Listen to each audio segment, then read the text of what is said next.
അങ്കളെ, English പഠിക്കുമ്പോൾ നമ്മൾ ആദ്യം അറിഞ്ഞിരിക്കേണ്ട കാര്യം എന്താണെന്ന് പറഞ്ഞുതരാമോ? Good question, good question. അപ്പൂസേ, ഈ ബോർഡിൽ നോക്കിയേ. അങ്കിള് എന്താ എഴുതിയിരിക്കുന്നത് കണ്ടോ? They are playing cricket. ഇതിൻ്റെ മലയാള അർത്ഥം എന്താ? അവർ ക്രിക്കറ്റ് കളിച്ചു കൊണ്ടിരിക്കുകയാണ് അല്ലേ? അതെ അതെ. ഈ സെന്റൻസിൽ ദേ എന്ന് പറയുന്നതാണ് സബ്ജക്റ്റ്. അങ്കളെ, സബ്ജക്റ്റ് എന്ന് പറഞ്ഞാൽ എന്താണ്? ഒരു സെന്റൻസിലെ സബ്ജക്റ്റിനെ മനസ്സിലാക്കാൻ ആ സെന്റൻസിലെ ആരെ കുറിച്ചിട്ടാണോ എന്തിനെ കുറിച്ചിട്ടാണോ പറയുന്നത് എന്ന് നോക്കിയാൽ മതി. ഇവിടെ നോക്കിയേ, ദേ ആർ പ്ലേയിങ് ക്രിക്കറ്റ്. ദേ അവരെ കുറിച്ചിട്ടാണ് അവർ ക്രിക്കറ്റ് കളിക്കുകയാണ് അല്ലെ കളിച്ചുകൊണ്ടിരിക്കുകയാണ് എന്നാണുള്ളത് അല്ലേ. അപ്പം ഇവിടെ ദേ അവരാണ് സബ്ജക്റ്റ്. അപ്പോ രണ്ടാമത് ആറ് എന്ന് എഴുതിയതോ? നല്ല ചോദ്യം. ആറ് എന്ന് പറയുന്നത് ഈ സെന്റൻസിലെ ഓക്സിലറി വേർബാണ്. അടുത്തത് നോക്കിയേ, അടുത്തത് പ്ലേയിങ് എന്നതാണ്. അതാണ് ഈ സെന്റൻസിലെ വേർബ്. വേർബ് എന്ന് പറഞ്ഞാൽ എന്താണെന്ന് അറിയോ? വേർബ് എന്ന് പറയുന്നത് ക്രിയയാണ്. അതായത് ഈ സെന്റൻസിലെ സബ്ജക്റ്റ് ചെയ്യുന്ന പ്രവൃത്തിയെയാണ് വേർബ് എന്ന് പറയുന്നത്. അപ്പൊ അങ്കളെ, ഈ ക്രിക്കറ്റ് എന്ന് പറയുന്നത് എന്താണ്? ക്രിക്കറ്റ് എന്ന് പറയുന്നത് ഈ സെന്റൻസിലെ ഒബ്ജക്റ്റ് ആണ്. അങ്കളെ, ഇതിപ്പോ ആകെ കൺഫ്യൂഷൻ ആയല്ലോ. അപ്പൂസേ, ഇതിലൊരു സംശയത്തിൻ്റെയും കാര്യമില്ല. നമ്മൾ ഇന്നത്തെ ക്ലാസ്സിൽ സബ്ജക്റ്റ് എന്ന് പറയുന്ന ആദ്യത്തെ ഒരു പോർഷനെ കുറിച്ച് മാത്രമാണ് ഇന്നത്തെ ക്ലാസ്സിൽ പഠിക്കാൻ പോകുന്നത്. അതെന്തിനാ സബ്ജക്റ്റിനെ കുറിച്ച് പഠിക്കുന്നേ? അത് നല്ല ചോദ്യം തന്നെ. ഏതൊരു സെന്റൻസ് ഇംഗ്ലീഷിൽ നമ്മൾ എഴുതുമ്പോഴും സബ്ജക്റ്റ് എന്താണ് എന്ന് നോക്കിയിട്ടാണ് അടുത്ത സാധനം എഴുതുന്നത്. അടുത്ത സാധനോ? അതായത് ഈ സെന്റൻസിലെ സബ്ജക്റ്റ് ദേ ആയതുകൊണ്ടാണ് നമ്മൾ അടുത്തതായി ആറ് ചേർത്തത്. അപ്പോ വേറെ സബ്ജക്റ്റ് ആണെങ്കിൽ? അതാണ് ഞാൻ പറയാൻ വന്നത്. സബ്ജക്റ്റ് എന്ന ഭാഗം കൃത്യമായി പഠിക്കുന്ന ഒരു കുട്ടിക്ക് അടുത്തത് എന്ത് ചേർക്കണം എന്ന് മനസ്സിലാകും. സബ്ജക്റ്റിനെ കുറിച്ച് ധാരണയില്ലെങ്കിൽ ആകെ നമ്മൾ അവിടെ തന്നെ പാളിപ്പോകും. ഓഹോ. അതൊക്കെ അവിടെ ഇരിക്കട്ടെ. നിനക്ക് സബ്ജക്റ്റ് ഏതൊക്കെയാണെന്ന് അറിയോ? സബ്ജക്റ്റോ? സബ്ജക്റ്റ് എനിക്കറിയത്തില്ല. അങ്കിളെ, എന്നാ എനിക്ക് സബ്ജക്റ്റിനെ കുറിച്ചൊന്ന് പറഞ്ഞു തരുമോ? ഓ, അതിനെന്താ, ഞാൻ തീർച്ചയായും പറഞ്ഞു തരാം. സബ്ജക്റ്റിനെ നമുക്ക് പ്രധാനമായും രണ്ടായിട്ട് തരംതിരിക്കാം. ഒന്ന് സിംഗുലർ സബ്ജക്റ്റ്, രണ്ട് പ്ലൂറൽ സബ്ജക്റ്റ്. അങ്കിളെ, ഈ സിംഗുലർ സബ്ജക്റ്റും പ്ലൂറൽ സബ്ജക്റ്റും എന്ന് പറഞ്ഞാൽ എന്താണ്? അപ്പൂസേ, അങ്കിൾ അതെന്നെയാണ് പറയാൻ പോകുന്നത് കേട്ടോ. അപ്പൂസേ, ഇങ്ങോട്ട് നോക്കിയേ. സിംഗുലർ സബ്ജക്റ്റിൽ വരുന്നത് ഒന്ന് ഹീ, ഷീ, ഇറ്റ്. ഹീ എന്ന് പറയുന്നത് അവൻ എന്നാണ് അർത്ഥം. ഷീ എന്ന് പറഞ്ഞാൽ അവൾ എന്നാണ് അർത്ഥം. ഇറ്റ് എന്ന് പറയുന്നതിൻ്റെ അർത്ഥം അത് അല്ലെങ്കിൽ ഇത് എന്നാണ്. അതായത് കയ്യെത്തും ദൂരത്തുള്ള അത് ഇതിനെയാണ് ഇറ്റ് കൊണ്ട് നമ്മൾ ഡിനോട്ട് ചെയ്യുന്നത്. കൂടാതെ name of a person, name of a thing. Name of a person എന്ന് പറയുന്നത് ഒരു വ്യക്തിയുടെ പേര്. നെയിം ഓഫ് എ തിങ് എന്ന് പറയുന്നത് ഒരു വസ്തുവിൻ്റെ പേര്. അപ്പോൾ അങ്കിളെ, ഇതാണോ സിംഗുലർ സബ്ജക്റ്റ്?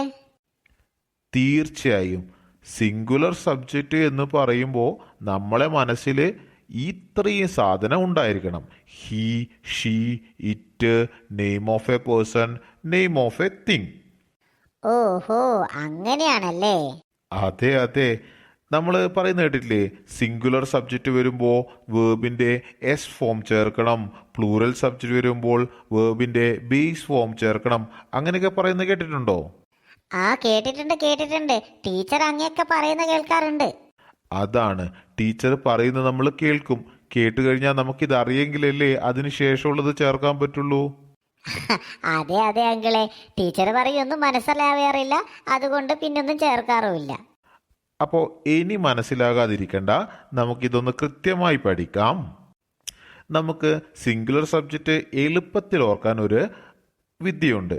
അതാണ് he sheet he sheet he shit shit എന്ന് ആലോചിച്ച he sheet shit.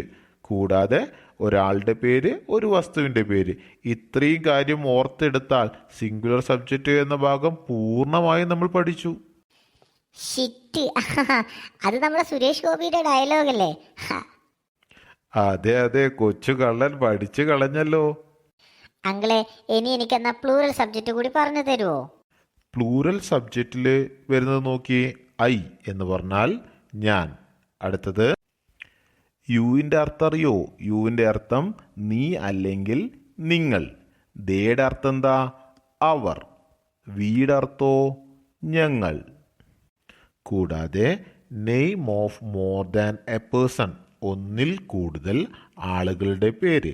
Name of more than a thing, ഒന്നിൽ കൂടുതൽ വസ്തുക്കളുടെ പേര്. അങ്കിളെ, പ്ലൂറൽ സബ്ജക്റ്റ് പഠിക്കാൻ കുറച്ച് വിഷമാണല്ലോ. അപ്പൂസേ, പ്ലൂറൽ സബ്ജക്റ്റ് ഓർത്തിരിക്കാൻ വളരെ എളുപ്പമാണ്. ഐ യു ദേവി, അത് വേഗത്തിൽ വായിച്ചു കഴിഞ്ഞാൽ അയ്യോ ദേവി അയ്യോ ദേവി അയ്യോ ദേവി എന്ന് നമുക്ക് വായിക്കാം. കൂടാതെ ഒന്നിൽ കൂടുതൽ ആളുകളുടെ പേര്, ഒന്നിൽ കൂടുതൽ വസ്തുക്കളുടെ പേര്. അങ്കിളെ, അത് കൊള്ളാമല്ലോ. അയ്യോ ദേവി, ഐ യു ദേവി, അയ്യോ ദേവി.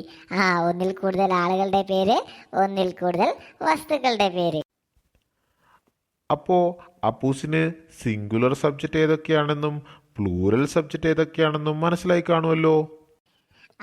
എനിക്കിതിപ്പോ പെട്ടെന്ന് പഠിച്ചെടുക്കാൻ പറ്റുന്നുണ്ട്.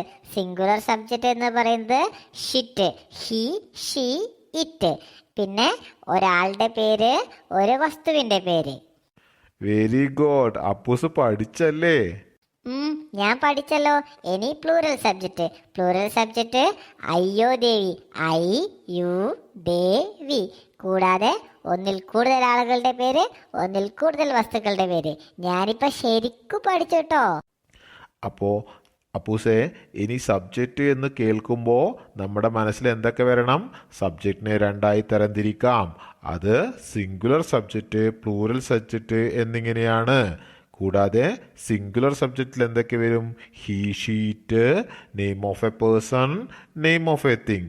ഇനി പ്ലൂറൽ സബ്ജക്റ്റിൽ എന്തൊക്കെ വരും? I you they we, name of more than a person, name of more than a thing. അപ്പോൾ അപ്പൂസേ, ഒരുപാട് നേരമായില്ലേ? ഇനി നമുക്ക് അടുത്ത ക്ലാസ്സിൽ കാണാം. ഓക്കെ, താങ്ക് യു അങ്കിളെ. അപ്പോൾ അപ്പൂസേ, അടുത്ത ക്ലാസ്സിലേക്ക് വരുമ്പോൾ നിർബന്ധമായും ഇത് പൂർണ്ണമായും ബൈഹാർട്ട് ചെയ്ത് പഠിച്ചിരിക്കണം. എങ്കിൽ മാത്രമേ അടുത്ത ക്ലാസ് എടുക്കുമ്പോൾ മനസ്സിലാവൂ കേട്ടോ. ശരി അങ്കിളെ, ഞാൻ ഓൾറെഡി പഠിച്ചു കഴിഞ്ഞു. അപ്പോൾ നമ്മുടെ ഇന്നത്തെ ക്ലാസ് D&Me കാർട്ടൂൺസിൻ്റെ മുഴുവൻ കൂട്ടുകാർക്കും വേണ്ടി സമർപ്പിക്കുന്നു. D&Me കാർട്ടൂൺസിനെ എല്ലാവരും സബ്സ്ക്രൈബ് ചെയ്യണം കേട്ടോ.